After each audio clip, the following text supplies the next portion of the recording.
ప్రస్తుతం ఎన్టీఆర్ ట్రస్ట్ భవన్ లో సోమిరెడ్డి చంద్రమోహన్ రెడ్డి మాట్లాడుతున్నారు. ప్రత్యక్ష ప్రసారం ద్వారా చూద్దాం. ఈ రాష్ట్ర విభజన ఆపాలంటే 1000 మంది చంద్రబాబులు కిరణ్లు రావాలన్నావు. నీలాంటి నాయకుల్ని 100 మందిని పుట్టించింది ఆ చంద్రబాబు ఎన్టీ రామారావు. ఆ సంగతి తెలుసో తెలియదు. నువ్వు ఆయన చెప్తున్నాడు కేసీఆర్ నిన్న ఏదో పోనీలే 10 ఏళ్ళు అని చెప్పి అనుకున్నావు. ఇప్పుడు అది కూడా లేదని. నీ దయాదాక్షిణ్యాల మీద ఆంధ్రాలో వాళ్ళు బతకాల్సిన అవసరం లే. నువ్వేం ప్రధానమంత్రివి కాదు, లేకపోతే నువ్వు ముఖ్యమంత్రివి కాదు. నీకంత తాహత లేదు.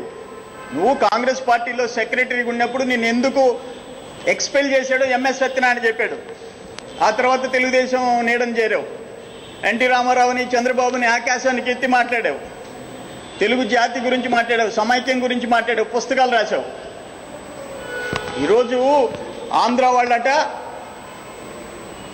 ఆయన చెప్పాడు కుందేళ్ళంట, ఇక్కడ ఉండేవాళ్ళు సింహాలంట. సింహాలు క్రూర మృగాలయ్యా. తెలంగాణ వాళ్ళందరూ సింహాలు క్రూర మృగాలు కాదు. నువ్వు నీ ఫ్యామిలీ నీ అనుకుంటే 10 మంది. కుందేళ్ళు ఎవరికి హాని చేయవు, పెంచుకుంటారు ఇంట్లో. సింహాలను పెంచుకోరుగా.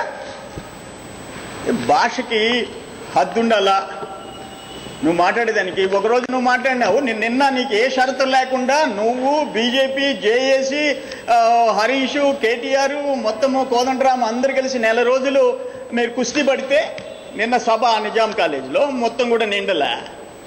కర్నూలులో ఒక కన్వీనర్, ఒక జేఏసీ జిల్లా కన్వీనర్ పిలిస్తే లక్షల మంది ఉదయం నుంచి సాయంత్రం దాకా కూర్చున్నారు. ఒక్కరు బయటపోలే. ఉద్యమం అంటే ఆంధ్ర వాళ్ళకి తెలియదంట. అదేదో చెప్తున్నాడు ఆయన. ఉద్యమం ఎవరో ఆకులు తిన్నారంట. ఉద్యమంలో హీనాతిహీనంగా ప్రవర్తించింది నీ టీఆర్ఎస్ వాళ్ళు.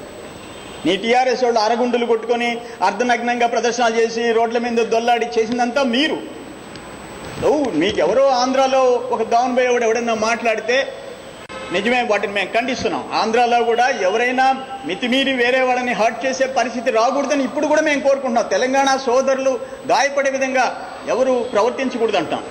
ఈవెన్ సోనియా గాంధీని కూడా పర్సనల్గా మీరు మాట్లాడాల్సిన అవసరం లే, కేసీఆర్ని మాట్లాడాల్సిన అవసరం లే. వీళ్ళు మాట్లాడినారని చెప్పి తిరిగి ఆంధ్ర వాళ్ళు అదే భాష వాడటం నాకు ఇష్టం లే. కానీ నాయకుడు గుండి ఆంధ్రాలో నాయకులు ఎవరు హద్దుమీరి మాట్లాడటంలే. నువ్వు వాడిన భాష నిన్న సిగ్గుతో ఒక సంస్కారం ఉందా, ఒక సంస్కృతి ఉందా నీకు? నువ్వు ఆంధ్ర వాళ్ళకి సంస్కారం లేదని మాట్లాడతావా? నీ ఇప్పటికైనా సరే నువ్వు హద్దుల్లో ఉండు అని చెప్పేసి చెప్తున్నావు. నీ ఉద్దేశం ఏంటో చెప్పమన్నావు. హైదరాబాద్ సిర్ఫ్ హమారా అంటున్నావు, మేము కూడా అదే అంటున్నాం. హైదరాబాద్ సిర్ఫ్ హమారా.